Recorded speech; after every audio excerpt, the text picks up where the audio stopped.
वचन ही हमें सामर्थी बनाता है, प्रभु का वचन ही हमें हमारी अगुवाई करता है। देख, परमेश्वर ना तो खरे मनुष्य को निकम्मा जानकर छोड़ देता है और ना बुराई करने वालों को संभालता है। वो तो तुझे हंसमुख करेगा और तुझसे जय जयकार कराएगा। तेरे बैरी लज्जा का वस्त्र पहनेंगे और दुष्टों का डेरा कहीं रहने ना पाएगा। हालेलुया। देख, परमेश्वर ना तो खरे मनुष्य को निकम्मा जानकर छोड़ देता है। यहाँ पे क्या लिखा है, ध्यान से आज हम अगर देखें, और ना बुराई करने वालों को संभालता है। वह तो तुझे कौन? खरा मनुष्य। वह तो खरे मनुष्य को हंसमुख करेगा और उससे जय जयकार कराएगा, परंतु बुराई करने वाला लज्जा का वस्त्र पहनेंगे और दुष्टों का डेरा कहीं रहने ना पाएगा। हालेलुया। हम कई बार सोचते हैं, बाइबल में लिखा, देख, परमेश्वर ना तो खरे मनुष्य को निकम्मा जानकर छोड़ देता है। कई बार हमें लगता है ऐसा, हम परमेश्वर के खरे वचन पे चल रहे हैं, हम खराई से चल रहे हैं, और हमारे जीवन में कई बार ऐसे दुख, ऐसे सताव होते हैं और हमें लगता है कि शायद परमेश्वर हमें भूल गया है, परमेश्वर ने हमको छोड़ दिया है। उन लोगों को के लिए आज ये जवाब है।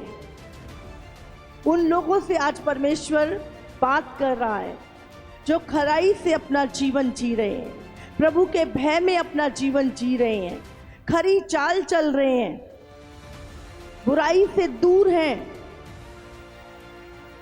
परमेश्वर कह रहा है, मैं खरे मनुष्य को ऐसा नहीं। और हमें कई बार लगता है मैं खरा चल रहा हूं, फिर भी मैं सताप में क्यों हूं, क्यों अभी भी मैं इस प्रॉब्लम में हूं। तो परमेश्वर कह रहा है, मैं खरे मनुष्य को, यदि आप खरे मनुष्य हैं, आप धर्मी चाल चल रहे हैं, परमेश्वर के साथ बने हुए हैं, तो प्रभु यहाँ पे कह रहा है उन लोगों को कि मैं खरे मनुष्य को निकम्मा जानकर छोड़ नहीं देता। हालेलुया। अगर आप खरी चाल चल रहे हैं तो परमेश्वर आपको छोड़ेगा नहीं। आप धर्मी जीवन जी रहे हैं, प्रभु आपको छोड़ेगा नहीं। भले लोग आपको निकम्मा कहें, भले लोग आपके विषय में बुरी बुरी बातें कहें, लोग कहें कि प्रभु ने तुझे छोड़ दिया, आपके मन में भी कहीं आए कि प्रभु ने शायद तुझे छोड़ दिया, लेकिन प्रभु कह रहा है, मैं खरी चाल चलने वाले को कभी भी निकम्मा जानकर छोड़ता नहीं हूँ। और दूसरी चीज, ना बुराई करने वाले को संभालता हूँ। अगर एक व्यक्ति बुराई में अपना जीवन जी रहा है, पाप पे अपना जीवन जी रहा है, तो भूल जाओ, हमें लगता है वो व्यक्ति तो उसको तो शायद परमेश्वर ने संभाल रखा है। नहीं, वो फिसलन भरी जगहों पे खड़ा है। प्रभु कहता है, ना तो मैं खरे मनुष्य को निकम्मा जानकर छोड़ देता हूँ और ना बुराई करने वालों को संभालता हूँ। वो तो तुझे हंसमुख करेगा और तुझसे जय जयकार कराएगा। तेरे बैरी लज्जा का वस्त्र पहनेंगे और दुष्टों का डेरा कहीं रहने ना पाएगा। Hallelujah, hallelujah.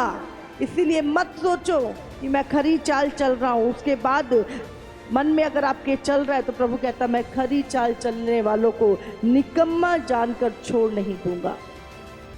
एक वचन और पढ़ेंगे, अय्यूब 12 उसका 9 और 10।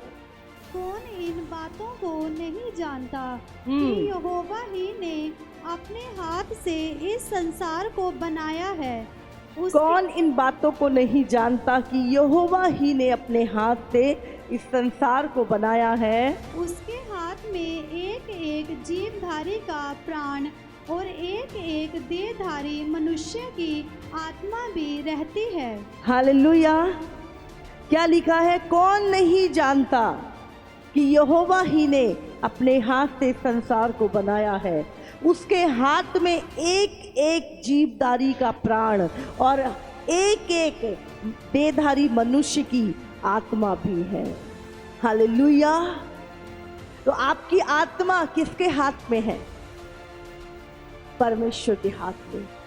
लिखा एक एक देहधारी जीव का प्राण और एक एक देहधारी मनुष्य की आत्मा परमेश्वर के हाथों में है। उसी ने सारे संसार को बनाया है। हालेलुया। बाइबल कहती है उसकी आंखें हमें नित्य निहारती रहती हैं। अय्यूब एक वचन निकालेंगे, अय्यूब 11 उसका 13 से 20 तक। यदि तू अपना मन शुद्ध करे, हाँ, यदि तू अपना मन शुद्ध करे और ईश्वर की ओर अपने हाथ फैलाए, ईश्वर की ओर अपने हाथ फैलाए, और जो कोई अनर्थ काम तुझसे होता हो, और जो कोई अनर्थ काम तुझसे होता हो उसे दूर करे, उसे दूर करे, और अपने डेरों में कोई कुटिलता ना रहने दे। अपने डेरों में कोई कुटिलता ना रहने दे। ये डेरा क्या है? 1 कुरिन्थियों 5:1। क्योंकि हम जानते हैं कि जब हमारा पृथ्वी पर का डेरा सरीखा घर गिराया जाएगा तो हमें परमेश्वर की ओर से एक चिरस्थायी घर मिलेगा। तो डेरा सरीखा मतलब ये शरीर, हमारा शरीर। तो ये हमारा क्या है? डेरा, जिसमें हम रहते हैं। तो परमेश्वर क्या कह रहा है? अपने डेरों में कोई, यहाँ पे लिखा है कि क्योंकि हम जानते हैं जब हमारा पृथ्वी पर का डेरा सरीखा घर गिराया जाएगा तो हमें परमेश्वर की ओर से स्वर्ग पर एक ऐसा भवन मिलेगा जो हाथों से बना हुआ घर नहीं परंतु चिरस्थायी है। ये कौन से डेरे की बात हो रही है? हमारा शरीर, जिसमें हमारी आत्मा रहती है। और प्रभु क्या कह रहा है यहाँ पर? अपने डेरों में कोई कुटिलता ना रहने दे। मतलब कोई पाप, कोई बुराई, कोई अनर्थ काम कुछ ना रहने दे। तब तू निश्चय अपना मुंह निष्कलंक दिखा सकेगा और तू स्थिर होकर कभी ना डरेगा। हालेलुया। परमेश्वर कहता है कि आज यदि तू अपना मन शुद्ध करे, आज प्रभु कह रहा है, इतने सारे वायदे उन लोगों के लिए हैं जिन्होंने अपना मन शुद्ध करा है। यदि तू अपना मन शुद्ध करे और ईश्वर की ओर अपना हाथ बढ़ाए और जो कोई अनर्थ काम तुझसे होता हो उसे दूर करे और अपने डेरों में कोई कुटिलता ना रहने दे। डेरा मतलब हमारा शरीर, हमारा जीवन। तो परमेश्वर क्या कहता है?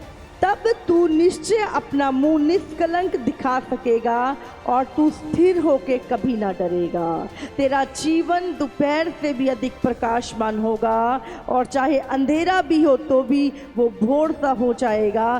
तुझे आशा होगी, इस कारण तू निर्भय रहेगा और अपने चारों ओर देख देख कर तू निर्भय विश्राम कर सकेगा। जब तू लेटेगा तब कोई तुझे डराएगा नहीं और बहुतेरे तुझे प्रसन्न करने का यत्न करेंगे। तो आज परमेश्वर क्या चाहता है? एक विश्वासी व्यक्ति से, एक धर्मी व्यक्ति से, कि हम अपना मन शुद्ध करें, अपने हृदय को शुद्ध करें, अनर्थ की बातें अपने जीवन से निकालें। अगर हमसे कोई अनर्थ के काम हुए हैं या हम कर रहे हैं, उनको छोड़ दें और परमेश्वर कहता है निष्कलंक होकर हम परमेश्वर को अपना मुंह दिखा सकेंगे। हालेलुया। 1 कुरिन्थी 3:16 और 17 वचन निकालेंगे। क्या तुम नहीं जानते कि तुम परमेश्वर का मंदिर हो और परमेश्वर का आत्मा तुम में वास करता है? यदि कोई परमेश्वर के मंदिर को नाश करेगा तो परमेश्वर उसे नाश करेगा, क्योंकि परमेश्वर का मंदिर पवित्र है और वो तुम हो। हालेलुया। आज परमेश्वर का मंदिर कौन है? बोलो, मैं हूं। परमेश्वर हाथ के बनाए हुए मंदिरों में नहीं रहता। प्रभु कहता है तुम मेरी आत्मा का मंदिर हो और जो कोई इस मंदिर को नष्ट करेगा मतलब बुराई, पाप, अपने जीवन को गलत चीजों में ये मंदिर परमेश्वर का है, हमारे जीवन में ये मंदिर में परमेश्वर रहता है। यदि कोई इसे नष्ट करेगा तो प्रभु कहता है मैं उसे नष्ट करूँगा, क्योंकि ये परमेश्वर का मंदिर है और वो तुम हो। बोलो मैं परमेश्वर का मंदिर हूँ, बोलो मैं परमेश्वर का मंदिर हूँ, मैं उसे साफ रखूँगा। हालेलुया। इसलिए परमेश्वर की इच्छा है कि हम अपने मन को शुद्ध करें। परमेश्वर के मंदिर के अंदर कोई भी गंदगी, कोई भी बुराई, कोई भी गलत चीज, कोई भी नशा, कोई भी व्यभिचार, कोई भी चीजें हम लोग ना रहने दें। हालेलुया। परमेश्वर के मंदिर को हम शुद्ध करें, नाश ना करें। जब हम पाप करते हैं हम परमेश्वर के मंदिर को अशुद्ध करते हैं। जब हम बुरा सोचते हैं हम परमेश्वर के मंदिर को अशुद्ध करते हैं। हम अनाज्ञाकारिता करते हैं हम परमेश्वर के मंदिर को अशुद्ध करते हैं। हालेलुया। हम निकालेंगे गलातियों 5:19 से 21।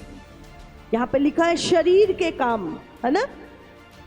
गलातियों 5:19 शरीर के काम तो प्रकट हैं, अर्थात व्यभिचार, गंदे काम, लुचपन, मूर्ति पूजा, टोना, पैर, झगड़ा, ईर्ष्या, क्रोध, विरोध, फूट, विधर्म, डाह, मतवालापन और लीला कीड़ा और इनके जैसे और काम हैं। इनके विषय में मैं तुमसे पहले से कह देता हूँ, जैसा पहले कह भी चुका हूँ कि ऐसे ऐसे काम करने वाले परमेश्वर के राज्य के वारिस ना होंगे। हालेलुया। अगर इनमें से एक भी चीज आपके जीवन में है तो ध्यान रखें आप परमेश्वर के राज्य के वारिस ना होंगे, ऐसा परमेश्वर का वचन कहता है। इसीलिए जब हम बाइबल पढ़ते हैं हमें चेक करना है। लिखा बाइबल एक आईना है। जब हम इसको देखते हैं, इसको पढ़ते हैं, हमें हमारे दाग नजर आते हैं, हमें हमारे अभी वो जो आत्मिक पिंपल्स हैं वो हमारे नजर आते हैं और प्रभु चाहता है कि हम उनको दूर करें। पवित्र आत्मा की सहायता को मांगे, परमेश्वर से मांगे, प्रभु अभी मेरे जीवन में ये फूट है, अभी ये ईर्ष्या है प्रभु, अभी ये जलन मेरे अंदर बहुत है परमेश्वर, अभी प्रभु ये जादू टोना बहुत, कुछ भी कोई भी शरीर के काम जो हैं उनमें से कोई भी चीज अगर आपके भीतर है तो उसे दूर करें। प्रभु ने कहा अगर इन सारी चीजों में से एक भी चीज आपके अंदर है तो आप परमेश्वर के राज्य के वारिस ना होंगे। हालेलुया।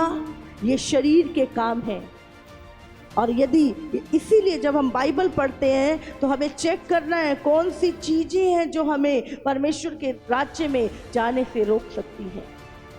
एक वचन और निकाल, इसी को आगे पढ़ेंगे हम, गलातियों 5:22।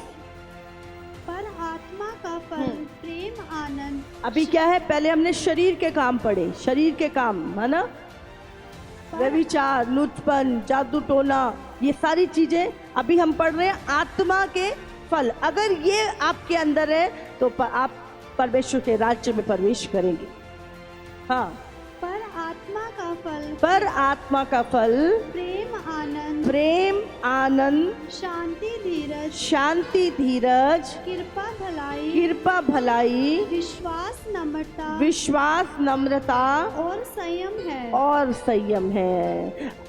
हाँ, ऐसे ऐसे कामों के विरोध में कोई भी व्यवस्था नहीं। ऐसे ऐसे कामों के विरोध में कोई भी कानून नहीं। अगर ये सारी चीजें आपके अंदर हैं तो इनके विरोध में कोई भी लॉ नहीं है, कोई व्यवस्था नहीं है।